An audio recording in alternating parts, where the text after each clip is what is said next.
warahmatullahi wabarakatuh. Waalaikumsalam warahmatullahi wabarakatuh. Alhamdulillahirrabbilalamin. Wabillahi nasta'in ala umuri dunya waddin. Wassalatu wassalamu ala asyrofil anbiya'i wal mursalin wa ala alihi wa sahbihi ajma'in. Alhamdulillahirrabbilalamin. Pada kesempatan siang hari ini kita bisa kembali bermuajahah bersama Ustaz kita Ustaz Ahmad Jailani untuk melanjutkan pembahasan seputar ilmu amalah. Marilah kita sama-sama mulai dengan membaca al-basmalah. Bismillahirrahmanirrahim. Fadhil Ustaz, waktu dan tempat kami persilahkan pada tempat yang Ustaz. Baik. Bismillahirrahmanirrahim. Assalamualaikum warahmatullahi wabarakatuh. Waalaikumsalam warahmatullahi wabarakatuh. Innal hamdalillah nahmaduhu wa nasta'inuhu wa nastaghfiruh wa na'udzu billahi min shururi anfusina wa min sayyiati a'malina. May yahdihillahu fala mudilla lahu wa may yudlil fala hadiya lahu. Asyhadu an la ilaha illallah wa asyhadu anna Muhammadan abduhu wa rasuluhu la nabiyya ba'dah. Allahumma inni a'udzu bika an adilla aw dhalla aw asila aw uzalla aw adhunna aw dhulama aw ajhala yujhala alayya rabbi shrah li sadri wa yassir li amri wahlul 'uqdatam min lisani yafqahu qawli sadaqallahul azim. Alhamdulillah sahabat Adrina Filet yang dirahmati Allah, pada siang ini kita kembali bersua ya, bersama-sama untuk terus ya mengkaji syariat Islam, ya itu agama kita, ya, yang ini merupakan fardu ain bagi kita untuk mempelajarinya, dan tentu juga selain dipelajari juga diamalkan, karena kita mempelajari ilmu itu untuk diamalkan, bukan hanya sekedar pengetahuan, tapi juga harus menjadi bagian daripada persepsi kita, dan di mana persepsi itu akan menjadi kaidah kita ketika mau melakukan suatu perbuatan atau suatu amal. Maka penting bagi kita untuk terus ya, mengkaji Islam, ya tidak henti-hentinya, karena memang mengkaji Islam itu minal mahdi ilal lahdi, dari sejak buayan sampai kita masuk ke liang lahat. Jadi memang wajibnya itu terus-terusan. Yang kedua, ilmu Islam itu sangat luas. Ya. Kalau diibaratkan itu ilmunya kita yang mungkin disebutkan dalam hadis itu, ilmunya di dunia itu seperti orang yang mencelupkan jari ya ke dalam bahtera yang luas, kemudian diangkat jarinya, dari jari itu tertetes satu tetesan air. Nah itulah ilmu yang Allah Kalau di kakak, kalau mau nyari ayam di kakak ya biang beduk, anakan biang beduk. di dunia ini. Udah diganti. Paling ini aja nih, udah lama. Oh, iya. Ya. Apa di belakang?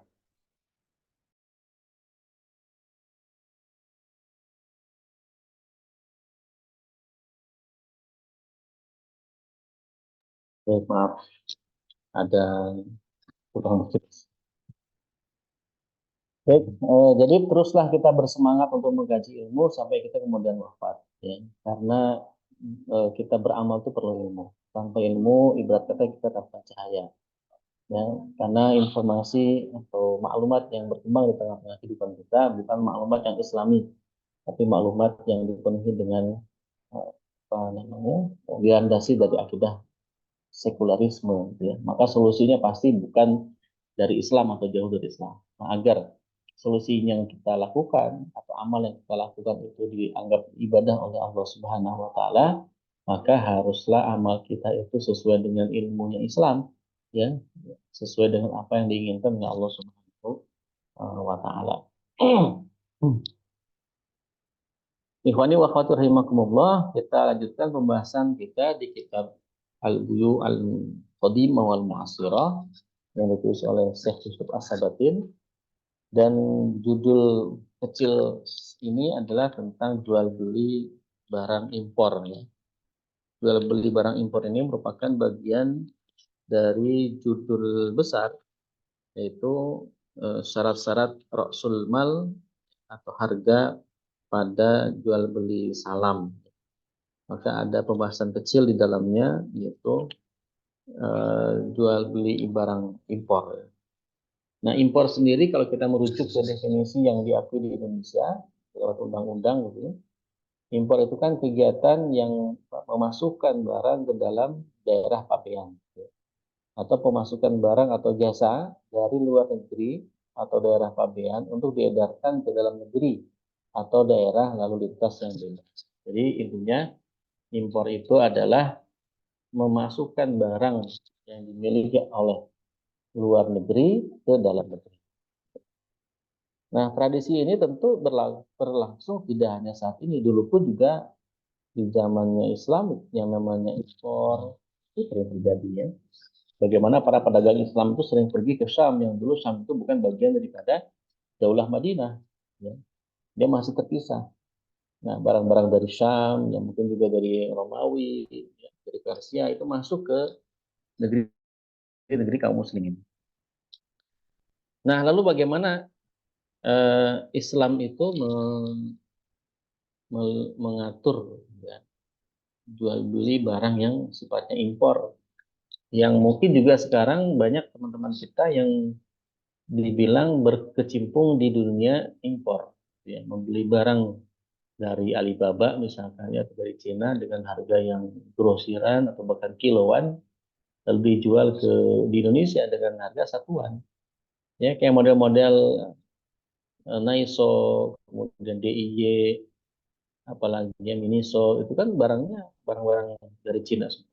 Nah, mungkin di sana belinya kiloan, nah dijual di sini satuan. Memang untungnya bisa sampai 300%, ya, bisa sampai 300%. Ini menggiurkan.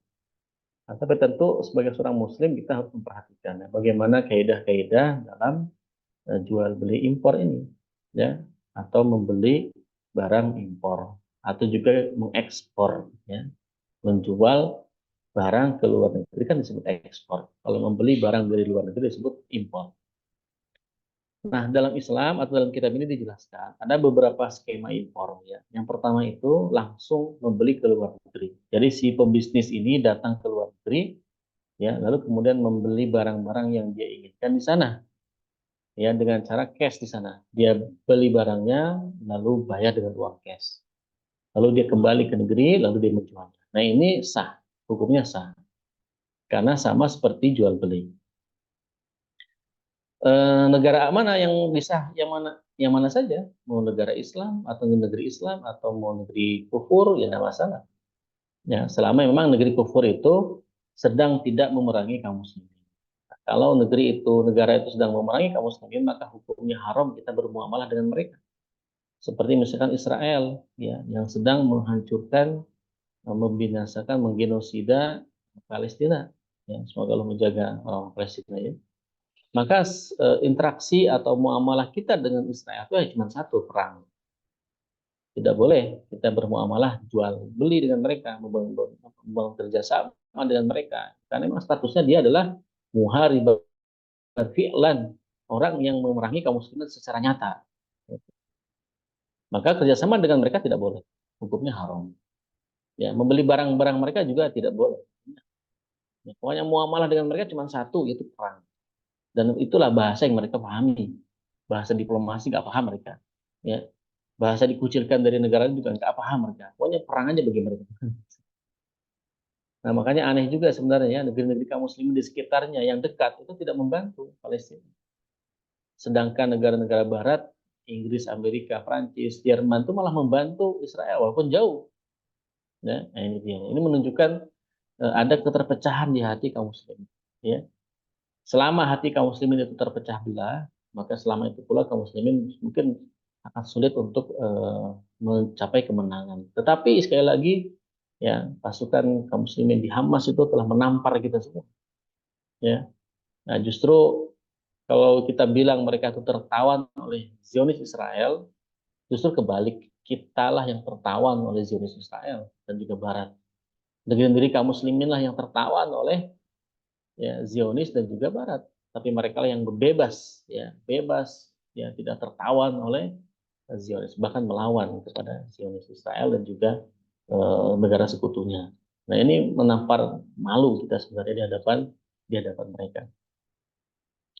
Nah, jadi kalau kita membeli barang langsung ke luar negeri yang bukan negeri muharibat fi'lan itu sah-sah saja, boleh. Atau yang kedua skemanya melalui via telepon, ya. atau via online atau via surat. Kan kadang kita beli atau belanja di Alibaba misalkan. Alibaba kan produk sana tuh, dibeli itu.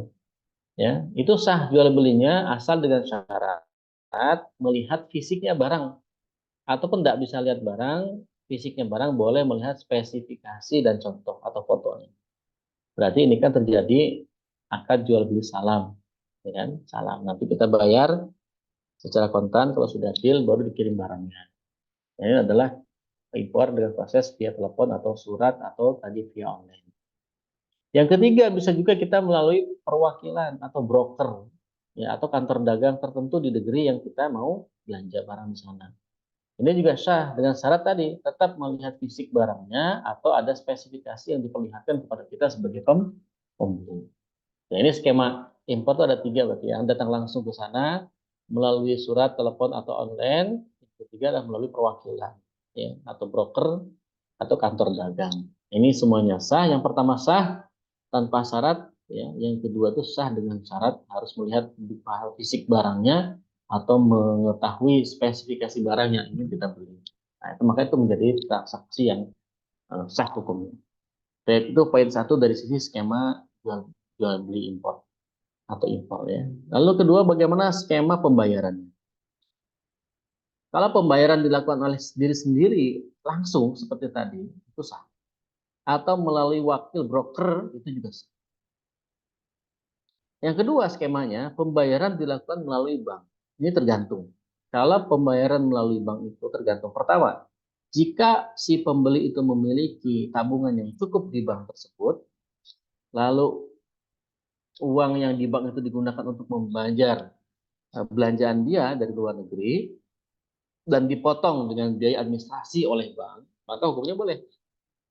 Ya, karena kita sebenarnya sedang menggunakan uang kita, bukan uang orang lain yang kita simpan atau titipkan di perbankan. Ya. Tapi jika dia tidak punya cukup uang, ya, dia membayarnya sebagian, sebagiannya lagi dibayarkan oleh pihak bank. Ya.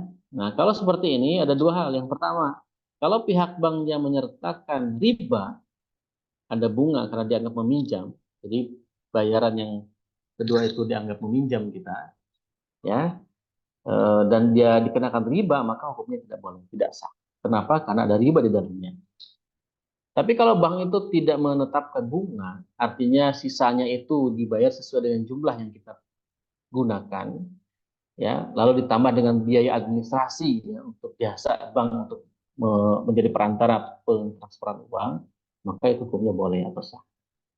Gitu, ya. Karena memang kita cukup mengembalikan uang yang kita pinjam saja, yang pokoknya itu tidak ada kelebihan daripada uang pembayaran. Gitu. Itu yang poin yang kedua, yang dilihat dari sisi skema pembayaran. Nah, yang ketiga, ketika kita melakukan impor itu kadang ada asuransi. Ya, asuransi ini menjadi kayaknya wajib bagi siapapun yang melakukan jual beli. Ya, jangan kan jual beli luar negeri, ya, jual beli lokal saja kadang-kadang juga sudah ada beberapa produk atau jasa yang mencantumkan asuransi. Nah, asuransi dalam Islam itu hukumnya haram.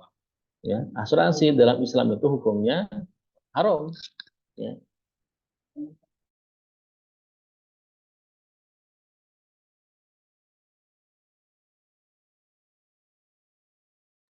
Ya, hukumnya haram asuransi.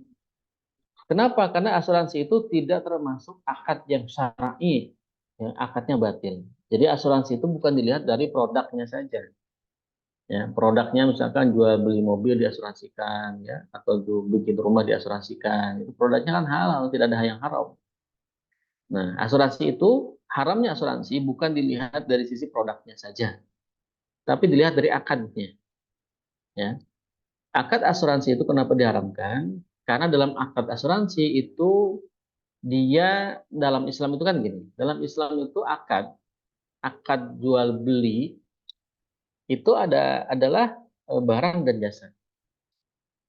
Ya, barang dan jasa. Jadi harus jelas nih akadnya akad terhadap barang atau akad terhadap jasa. Nah, asuransi ini itu bukan akad terhadap barang karena bukan barang, juga bukan akad terhadap jasa karena memang bukan jasa. Lalu apa yang diakadkan dalam asuransi? Yang diakadkan adalah janji. Janji, ya kan, membackup uang kalau si A kecelakaan, kalau si B itu sakit, kalau si C itu udah tua, kalau si D itu udah mati. Nah, maka dapat tuh asuransinya. Berapa gitu ya, tergantung yang kita pilih, ya kan. Nah, akhirnya kalau asuransi itu begitu, akadnya yang tidak jelas, objek akadnya apa. Yang kedua adalah terindikasi adanya maisir atau goror yang tidak jelas akadnya tadi. Ya, dan juga terindikasi ada maisir seperti judi. Ya, uang kan kita setiap bulan harus bayar, terus bayar tiap bulan. Ya, nanti ketika sudah kita klaim uangnya kita gunakan, kan tetap harus bayar. Dan ketika kita bayar itu ada lebihnya, itu ada riba di situ. Ya, misalkan asuransinya 50 juta. Ketika kita cicil di total ternyata ada 60 juta. Berarti yang 10 jutanya riba. Ya, karena akadnya, ya akad apa? Pinjam juga bukan. Pinjam juga bukan. Memang ya ikhwani wa akhwati rahimakumullah, akad-akad dalam syariat ini itu kan dulu gini, filosofi ada akad dalam Islam untuk menyelesaikan masalah. Untuk menyelesaikan masalah, untuk memfasilitasi orang-orang yang memang punya masalah dengan masalah muamalah. Maka muncul beberapa akad. Misalkan seperti akad rohan, gadai, ya, akad pinjam, kemudian akad murabahah dan sebagainya. Itu menyelesaikan masalah. Nah, masalahnya akad-akad yang dulu dimaksudkan untuk menolong, ya, tabarruk itu menolong tanpa ada kompensasi keuntungan apapun di dalamnya.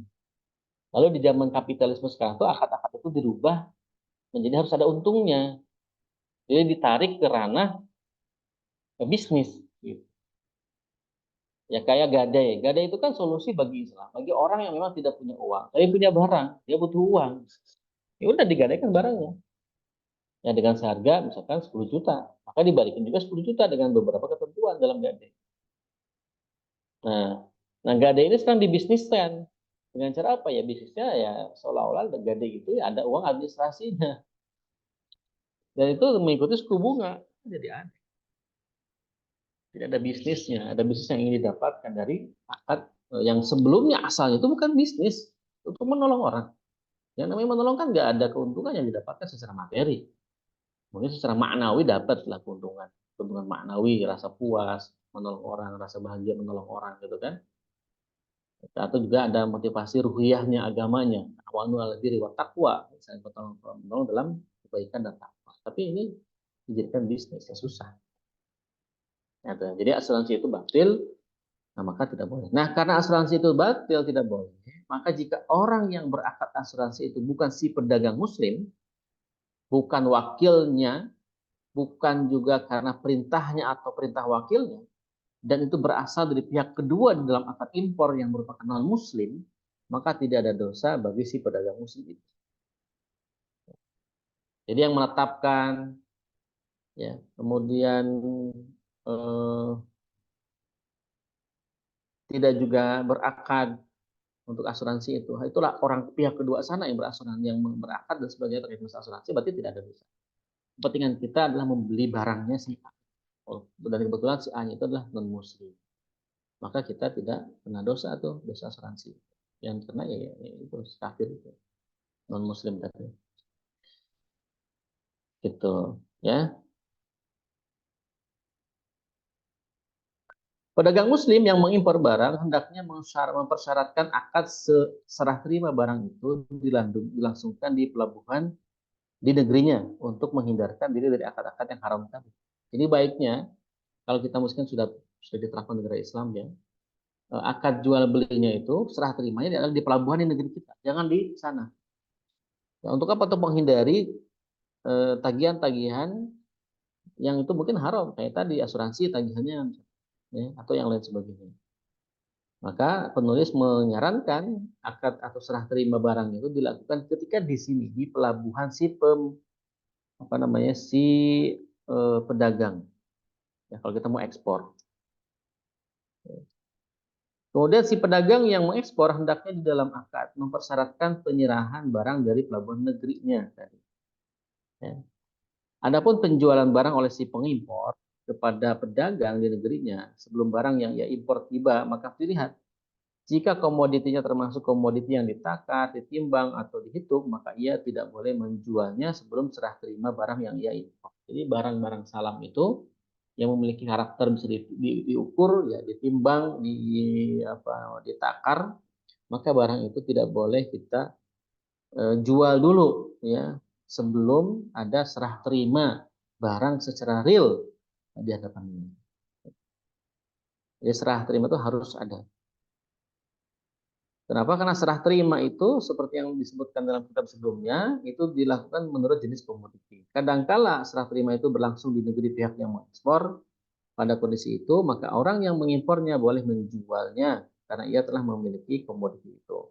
Adapun jika belum berlangsung serah terima di negeri pihak mengekspor dan belum sempurna serah terima itu kecuali di pelabuhan negeri pihak yang mengimpor, maka ia tidak boleh menjualnya karena ia belum sempurna memiliki komoditi yang dia imporkan. Jadi kalau dia impor barang, ya barangnya mungkin belum dibayar sama dia, masih dalam perjalanan. Nah, tapi speknya sudah dia dapatkan. Tidak boleh dalam masih proses perjalanan itu dia jual ke orang lain. Harus nunggu barangnya dipegang dulu, dilihat dulu secara fisik. Ya, dicek dulu baru bisa dijual. Nah, ini sebenarnya tujuannya atau hikmahnya adalah agar tidak terjadi penipuan. Karena mungkin banyak penipu-penipu yang ini sudah diprediksi sama Islam ya, orang-orang yang suka nipu. Ya, barang-barangnya itu ori, ngakunya ori padahal tidak ori. Ya.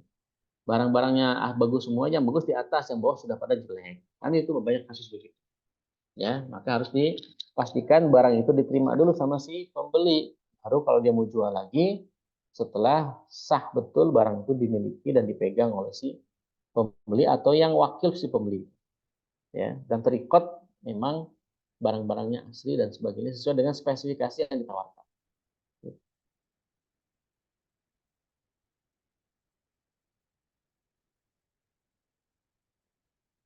Nah, adapun jika belum berlangsung serah terima di negeri pihak pengekspor dan belum sempurna serah terima itu kecuali di pelabuhan negeri pihak yang mengimpor, maka ia tidak boleh menjualnya karena ia belum sempurna memiliki komoditi yang diimpor. Tadi ya penjelasannya, kalau barangnya masih dalam perjalanan, ya kita tidak boleh menjualnya dulu sampai barang itu kita lihat secara fisik atau juga dilihatin sama orang lain.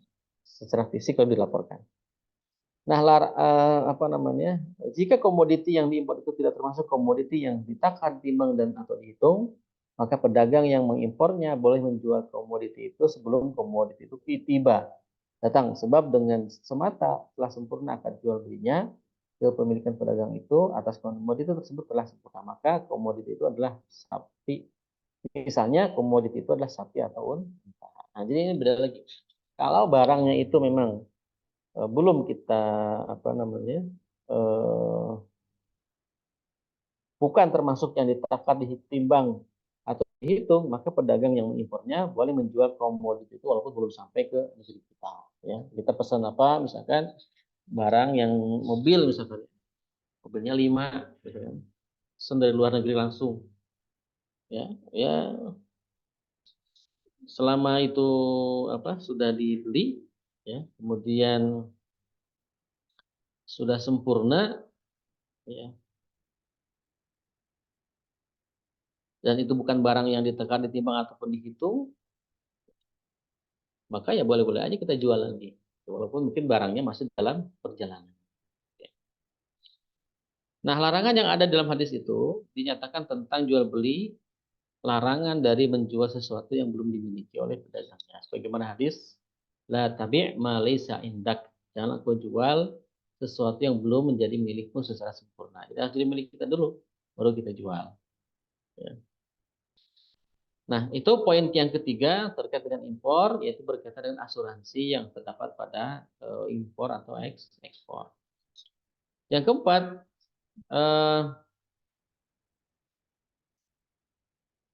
kadang jual beli ini yang impor itu difasilitasi oleh lembaga-lembaga, ya, atau oleh pedagang yang menjual komoditi yang ada pada saat itu. Ya. Pada saat jual belinya itu komoditi tersebut belum berada dalam kekuasaannya, tapi belum berada dalam kepemilikannya. Namun ia menjualnya terlebih dulu, kemudian baru ia membelinya dari pihak yang atau memberinya membayar harganya kepada pedagang agar pedagang itu membelinya dari orang yang memiliki dengan menggunakan harga yang dibanding. Jadi lembaga ini maksudnya adalah lembaga keuangan. Jadi mungkin nanti kita harus pastikan ke lembaga keuangan ini ya, atau pedagang yang menjual komoditi. Nah, kadang-kala seorang meminta dari pedagang atau lembaga seperti bank, seperti ingin belikan rumah, mobil atau kapan, gitu kan. Padahal pedagang atau lembaga itu tidak memiliki barang atau rumah itu, ya. Seperti juga properti, namun si pembeli tidak memiliki harga uang untuk membayar sesuatu yang ingin dia beli. Sedangkan dia ingin membeli sesuatu itu secara angsuran. Kadangkala pemilik barang tidak mau menjualnya secara angsuran. Lalu si pembeli tersebut datang ke bank Islami agar membelikan untuknya apa yang ia ingin beli dan harganya dia bayar secara angsuran dengan kompensasi ada tambahan terhadap harga belinya. Nah, sudah menjadi pengetahuan bahwa rumah atau mobil kepemilikannya tidak berpindah kepada pembeli kecuali dengan dicatatkan atas namanya di Direktorat Perhubungan atau Direktorat Perhubungan. Jadi kita juga sama ya. STNK-nya kan walaupun kita belinya kredit, STNK-nya sudah atas nama kita dan juga BPKB-nya. Nah, akan tetapi bank ketika membeli rumah atau mobil tidak mencatatkan rumah atau mobil itu atas nama kita. Tetapi dicatatkan, bukan atas nama bank itu, tapi dicatat atas nama orang yang meminta dibelikan tadi. Sehingga rumah atau mobil itu tidak masuk di dalam kepemilikan bank. Dengan begitu, bank tidak akan terancam kerugian, sebab barang tersebut seandainya rusak, sebelum diserahkan, maka barang itu rusak di bawah tanggung jawab orang yang meminta dibelikan. Karena barang itu berada di dalam kepemilikannya setelah pencatatan itu. Juga sudah menjadi pengetahuan bahwa setiap aktivitas perdagangan itu mungkin untung atau rugi. Adapun bank-bank tersebut yang jumlahnya mencapai puluhan, tidak ada satupun yang merugi dalam aktivitas perdagangannya. Hal itu sesuai dengan apa yang disampaikan oleh salah seorang pemilik bank. Beliau mengutip salah satu pemilik bank, yaitu Dr. Ahmad Abdul Aziz An-Najjar. Nah, apa sementara itu klaim bank-bank itu bahwa mereka membeli barang sesuai dengan syariat yang difatwakan oleh ulama seperti Syekh Abdul Hamid As-Sa'id, maka hal itu sesuai dengan kesaksian saya sendiri adalah tidak benar. Ya, beliau mengutip kutipan pada satu majalah namanya Majalah Al-Wa'i yang mengatakan bahwa apa? Pengawasan secara syariah bagi bank-bank itu dilaksanakan oleh para ulama kaum muslim dan hanya itu merupakan keuntungan bagi bank itu. Hanya saja para ulama itu tidak memiliki pemahaman yang mendalam tentang masalah-masalah ekonomi. Ya, hal itu memberikan kesempatan kepada direktur bank-bank itu untuk mencari dalih terhadap hukum-hukum syariah guna mereka meraih keuntungan. Lalu hal-hal tersebut menjadi dalih ya, dan alasan untuk melakukan pembelaan kesalahan yang memperburuk pemikiran ekonomi Islam. Jadi lagi pula kata beliau, lembaga-lembaga perbankan itu bukan objek yang bisa dipercaya karena berbagai penyimpangan dari masyarakat secara luas, penyimpangan syariat secara jelas. Ya, jadi untuk model begitu itu memang tidak bisa dilakukan. Itu kan kadang-kadang disebut dengan murabah. Murabah itu bukan begitu modelnya. Murabah itu kita membeli barang kepada penjual yang sudah maklum, sudah diketahui bahwa dia menjual produk itu. Apakah laptop, apakah mobil, atau motor, atau rumah. Ya, lalu kita membelinya secara kredit ke orangnya langsung. Ya, barangnya ada, ditunjukkan atau spesifikasinya sudah ada, ya, semuanya kemudian ditawarkan lalu dibeli oleh pihak. Nah, kalau seperti itu, eh, apa namanya, eh, harus dengan biaya sendiri, ya, bukan dengan meminjam biaya dari bank dulu, baru kemudian dibayar secara kredit sampai bulan lunas dan itu sudah ada bunga.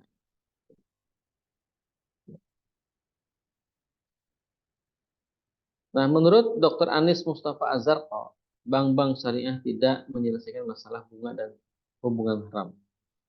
Sebagian umat itu memutar bunga, sebagian yang lain mematangkan bunga dan dibayarkan kepada para penabung dengan sebutan komisi atau jaminan atas keuntungan terendah. Sebagian lainnya lagi mendepositokan hartanya ke luar negeri dan mendapatkan bunga yang telah ditetapkan. Kemudian bank-bank itu menarik harga bunga itu untuk dibelanjakan di jalan kebaikan dan sosial. Walaupun demikian, barang-barang atau harga atau uang yang kita dapatkan dari cara yang halal, cara yang haram tidak bisa kita gunakan untuk membiayai cara halal, gitu ya. Karena memang masing-masing sudah punya jalurnya. Ya. Nah, dari pembahasan ini, penulis berkeyakinan bahwa semua bank Islami tanpa kecuali menyalahi fatwa ini. Ya. Jadi semua bank yang mengaku Islami sebenarnya menyalahi prinsip-prinsip akad-akad syariah yang sudah ditetapkan oleh para ulama atau oleh Nabi Shallallahu Alaihi Wasallam. Di mana ketidakcocokan atau ketidaksesuaian lembaga tersebut, ya baik lembaga yang murabahah tadi, ya kredit dan sebagainya. Yang pertama adalah menjual sesuatu yang bukan miliknya, yaitu menjual sesuatu yang tidak dia miliki. Nah, ini apa namanya, tidak boleh ya. Ini udah mutlak banget. Tidak boleh kita menjual sesuatu yang bukan kita miliki. Tidak ada sah perpindahan kepemilikan dari si A ke si B.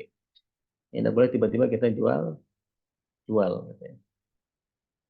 Yang kedua, jual beli itu mungkin untung atau rugi. Adapun lembaga-lembaga tersebut selalu untung dan tidak rugi. Jadi bank itu nggak mau rugi, pasti untung. Nah, orang yang minjam ke bank itu kan skema pengembaliannya skema piramida terbalik. Yang dilunasi pertama itu oleh kita nih sebagai peminjam uang ke bank itu bunganya dulu. Yang pokoknya itu nanti di tahun keberapa baru pokoknya. Pun kecil pokoknya. Apa tujuannya? Agar bank bisa dapat untung dulu. Ya, sedangkan pokoknya itu ketika si pembelinya macet, ya udah nggak bisa balik. Ya, karena memang sudah terhitung, sudah terhitung. Nah, ini apa namanya? Yang namanya bisnis itu pasti rugi atau untung. Lembaga itu bisa untung atau juga rugi. Itu harus yang dipegang bahwa rugi bisnis itu pasti ada rugi. Karena juga untung besar kadang-kadang juga rugi besar. Yang ketiga, orang yang menyuruh untuk membeli memiliki hak khiyar secara syar'i. Jadi wakil misalkan si pembelinya tidak mampu membeli, aja menyuruh orang atau teman atau tetangga atau saudara ya untuk memberikan sesuatu ke sana keluar ya untuk si pembeli. Nah, jadi yang disuruh ini juga memiliki hak khiyar. Ya. Akan tetapi dalam transaksi dengan bank-bank itu sikap yang menyuruh untuk membeli tidak memiliki pilihan. Sebaliknya ia mereka untuk mengambil. Yang keempat, bank-bank itu melakukan perbuatan haram dengan menempatkan harta di bank-bank ribawi dan mengambil besaran bunganya. Juga aktivitas perdagangan emas dan perak di bursa ya, jual dari aktivitas perdagangan emas dan perak di bursa tanpa terjadi serah terima secara langsung, kemudian tetapi menjualnya konstan dan konyeksius atau sebaliknya ya, tapi menjual kontan dan menyerahkan kemudian atau sebaliknya. Jadi ini ada 4 ya transaksi yang menyalahi hukum syariah. Yang pertama tadi apa? Dia menjual barang yang belum dimiliki. Yang kedua, jual belinya itu nggak mau rugi, maunya untung terus. Padahal jual beli ada untung ada rugi. Yang ketiga, orang menyuruh membeli ini memiliki hak khiyar, yang bisa memilih. Jadi tidak sekedar untuk membeli saja. Ketika kita memang mewakilkan kepada orang lain. Ya. Kemudian yang keempat, bank itu melakukan perbuatan haram dengan menempatkan harta di bank-bank ribawi. Jadi bank itu mungkin bank syariah. Tetap kan uangnya disimpan di bank lain dan bank yang lebih besar lagi. Indonesia misalkan ya sebagai bagian daripada bank milik nasional. Nah, transaksi jual beli impor atau ekspor ini tentu juga akan dialami oleh kita ya. Nah, dalam Islam itu tadi sudah disinggung di awal tuh boleh. Ya, selama barangnya itu tadi ada satu syarat yang Ustaz lupa yang aneh lupa sampaikan, barangnya itu bukan barang strategis. Ya, dalam daulah Islam kita tidak boleh mengekspor barang yang strategis untuk kaum muslimin. Ya, misalkan mengekspor beras itu strategis. Ya kita keep untuk negeri kita aja. Itu modelnya begitu. Karena kalau kita jual, ya kan, kita butuh, tidak ada. Nah, pokoknya yang sifat-sifatnya strategis itu tidak boleh diperjualbelikan. Ya, itu cukup diproduksi aja sebanyak-banyaknya untuk kesejahteraan rakyat. Baik. Itu kira-kira ya pembahasan kesempatan hari ini terkait dengan jual beli impor dan ekspor. Insya Allah nanti kita bahas di pekan depan tentang kemampuan untuk menyerahkan barang yang dijual dan harga harus jelas gitu ya. Ini ada bahasnya panjang juga ya. Ini sebenarnya aku sudah siapin slide tapi lupa dipresentasikan ya. Biar nanti teman-teman kita semua mungkin kan yang namanya pengalaman ya bisa aja kita kemudian membeli barang dari luar ya. Walaupun kita tidak pergi ke luar negeri, barangnya aja yang turun ke Indonesia. Nah, selain kita harus memahami fikih transaksi jual beli tadi yang pertama, yang kedua juga harus mengerti strateginya, ya karena ini uh, fikih ini harus dipahami dulu, ya baru kemudian kita bahas yang strategi penjualan dan sebagainya. Dan silakan mungkin dari teman-teman ada yang mau didiskusi. Baik, terima kasih Ustadz atas pemaparan materi pada kesempatan siang hari ini. Silakan untuk rekan-rekan dan teman-teman jika ada pertanyaan bisa langsung ditanyakan open mic atau bisa diketik di kolom komentar. Silakan. Ya, silakan juga.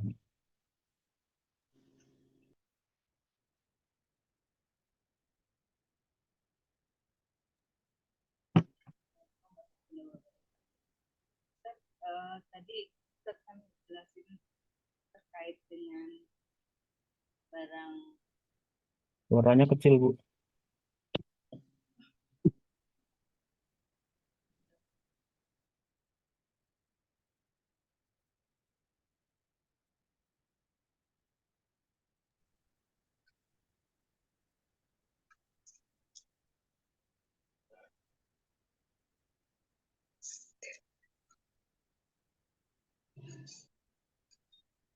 Terdengar nggak Mas Ijang?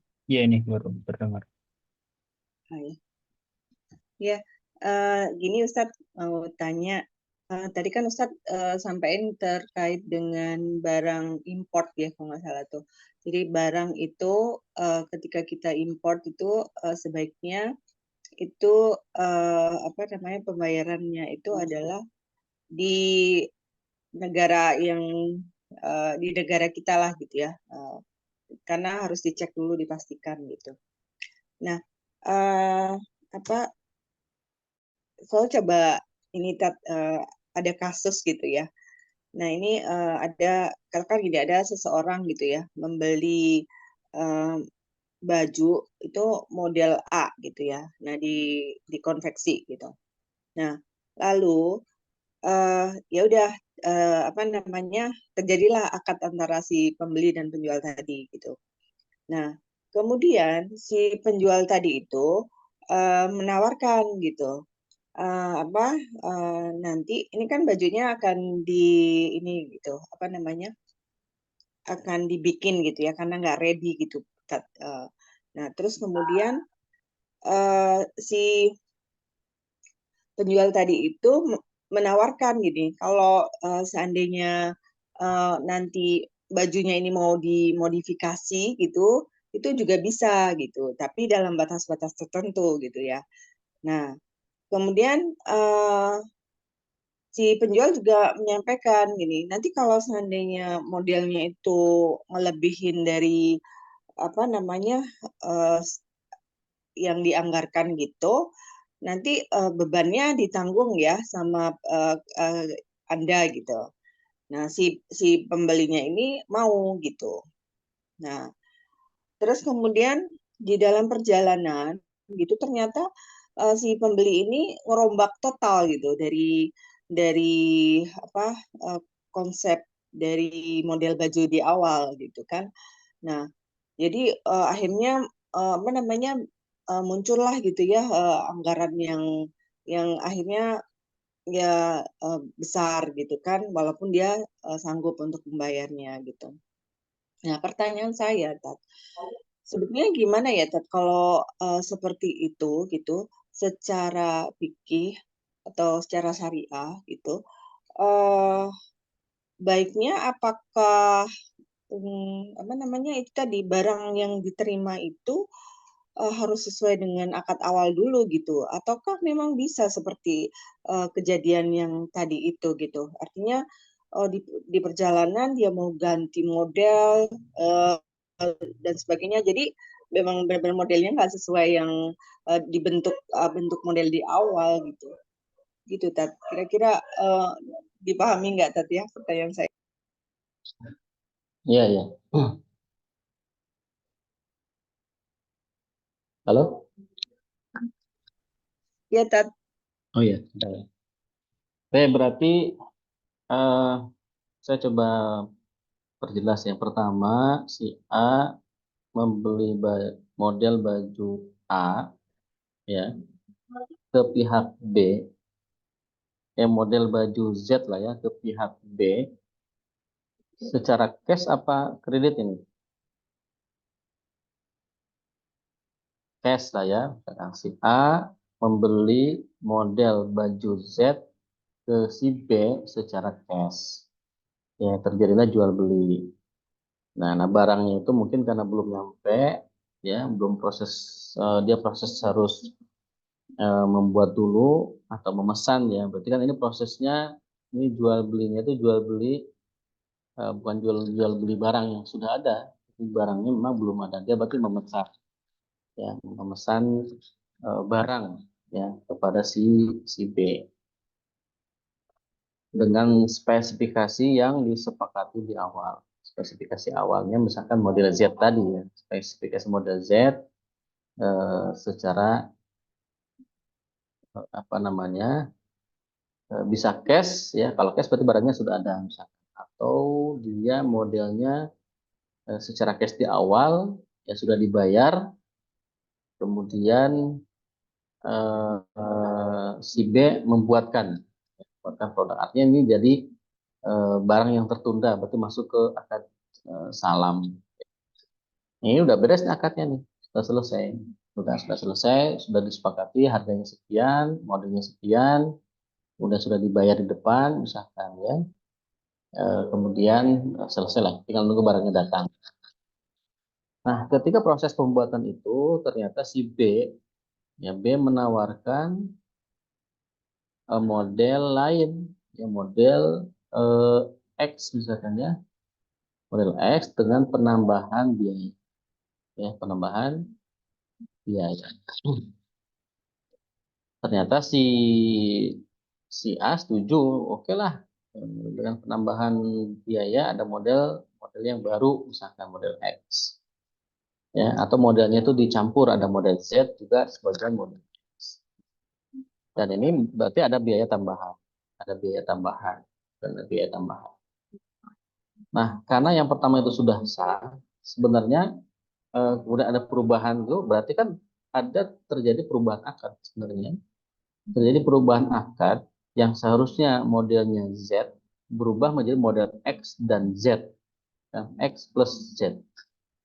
Nah, selama keduanya itu memang menyepakati, ya kan al-aqdu inda syurutihim itu kan, akad itu tergantung syarat-syarat yang ditetapkan oleh masing-masing, dan memang si B itu menunaikan spesifikasi barunya tadi, yang Z apa yang X tadi, dengan biaya tambahan yang sekian itu juga disepakati, ya maka sah-sah saja jual belinya. Berarti kan ada perubahan akad dari akad yang pertama dibatalkan dengan perubahan akad yang kedua. Yang pertama itu harusnya modelnya Z, yang akad kedua modelnya berubah menjadi Z, X apa Z dan X dan Z. Gitu.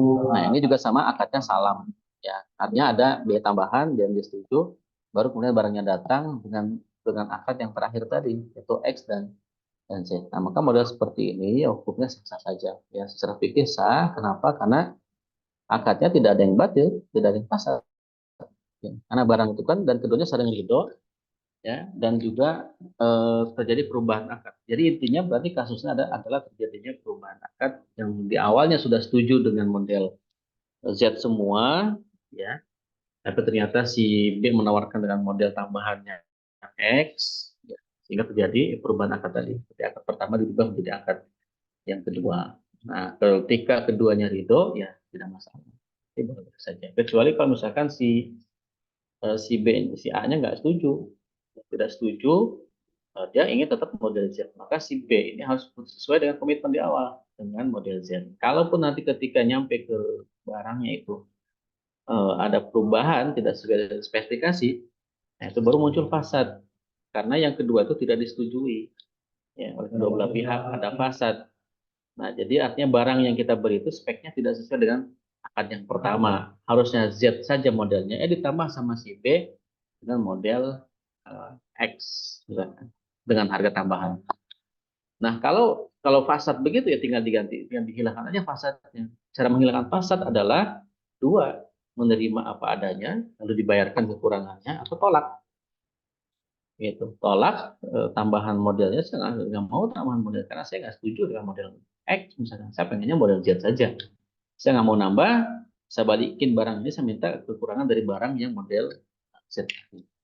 Nah, kalau memang misalkan dia ya sudah dah, daripada repot, misalkan saya terima aja, saya tambah ini gitu, misalnya begitu, itu juga menghilangkan kefasadannya. Secara akad itu sudah sah, tapi muncul fasad di tengah-tengah. Fasad itu bisa hilang dengan cara tadi ya, menerima apa adanya atau membatalkan jual beli tersebut. Itu Bu Ani, wallahu a'lam bishawab.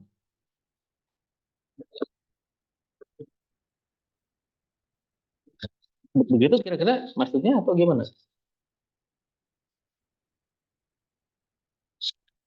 Halo? Halo? Iya, benar. Ustaz. Ya? Ya. Baik, tamam. Ya, apa jelas suara saya hilang-hilang ya? Ya, jelas insyaallah. Ya. Begitu kira-kira Bu Ya, Ani ya, atau gimana? ya. Ya, jadi maksudnya barang itu harus terukur, yang penting sama-sama ridho gitu ya, Tat ya? Ya, betul. Oh ya, ya.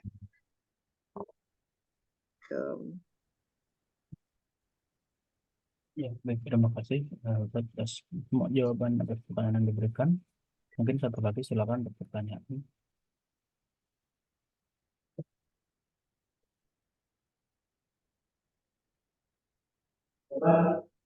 Kalau sekarang sih regulasinya Ustadz, kita udah nggak boleh belanja minimum $100 kalau untuk belanja di luar negeri kayak gitu. Oh, yang Jadi modal Alibaba gitu ya? iya, jadi sekarang Hmm, harus melalui pihak ketiga gitu. Ya perkara cukai sama pajak sih, Ustadz, gitu. iya, Jadi biasa. ya disayangkan aja. Kalau dulu kan masih boleh ya, di bawah $100 itu kita beli direct ke luar negeri gitu, masih boleh sekarang. Kalau sebelumnya boleh ya? Mm-mm. Hmm, sekarang di atas $100 harus melalui pihak ketiga. Iya, gitu. Walaupun online gitu ya? Iya, ya karena online itu Ustadz, makanya terus ada regulasi seperti itu sekarang. Baru tahu. Berarti kalau kita sekarang mau belanja Alibaba, kalau cuma satu dua barang nggak masalah ya? Mm-mm. Kalau sekarang malah nggak boleh, Ustadz. Kalau dulu Oh, malah boleh boleh. gitu. Oh, Cuman alternatifnya biasanya kalau yang memang sudah misalkan gini, ada bagian apa namanya dari usaha kita yang bahannya itu hanya ada di Jepang gitu misalkan nih. hmm, hmm. Nah itu sekarang kita boleh pakai pihak ketiganya itu, misalkan nitip sama Malaysia itu regulasinya masih boleh gitu. Cuman Hmm. Indonesia aja sekarang yang nggak boleh beli yang seperti itu. Iya, soalnya ada cuan di dalamnya ya. Betul. Iya, iya, iya.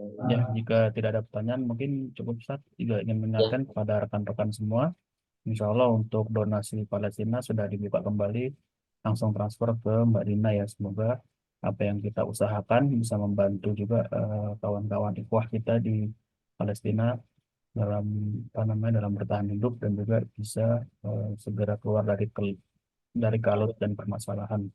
Amin. Demikian, terima kasih. Marilah kita tutup kajian pada siang hari ini dengan sama-sama membaca Alhamdulillah. Alhamdulillah. Alhamdulillahirrahmanirrahim dan